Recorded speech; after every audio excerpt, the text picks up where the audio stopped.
You eat bread for breakfast, you eat meat at lunch, you drink poison with wine at dinner, and at night you die.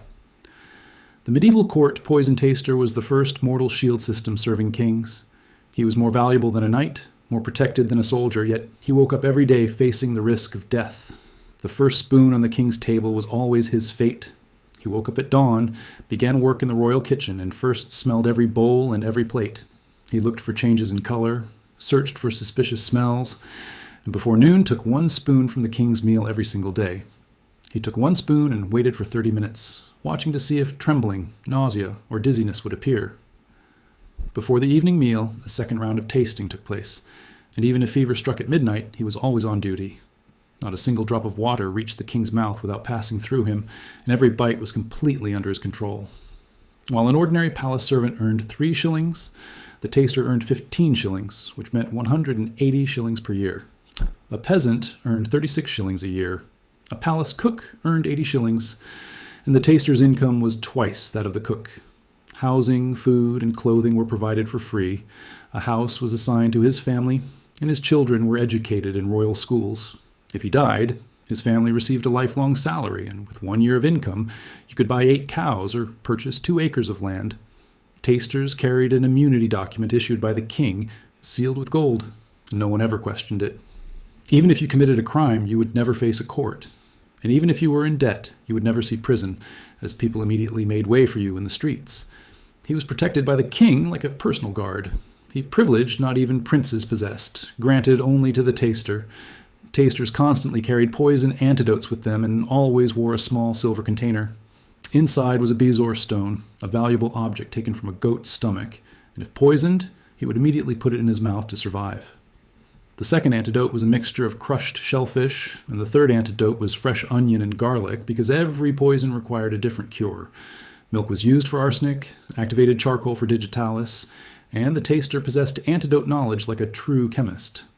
He had to be more knowledgeable than the palace physician. The training lasted 5 years, and experienced tasters were extremely rare in the kingdom.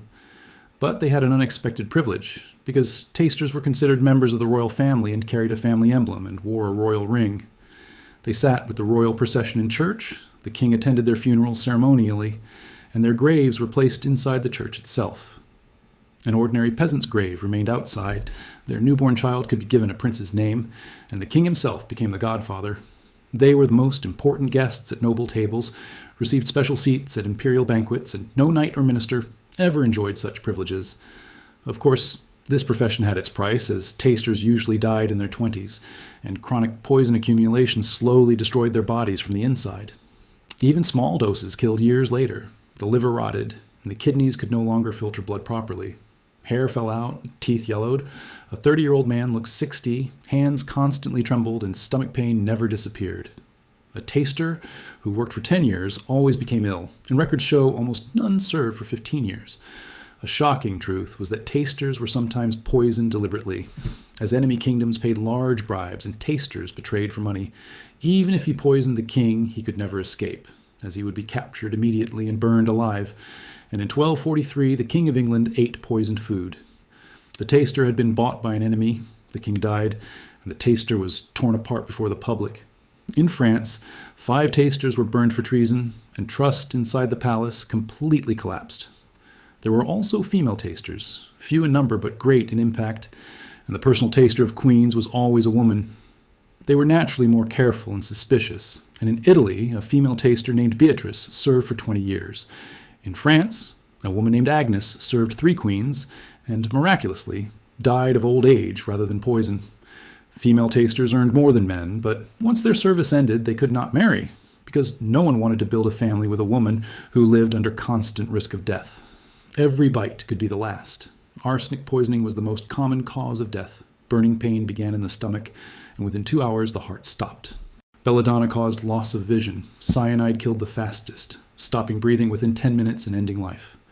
Slow poisons were even more cruel, causing months of pain as organs failed one by one, until death finally came in agony.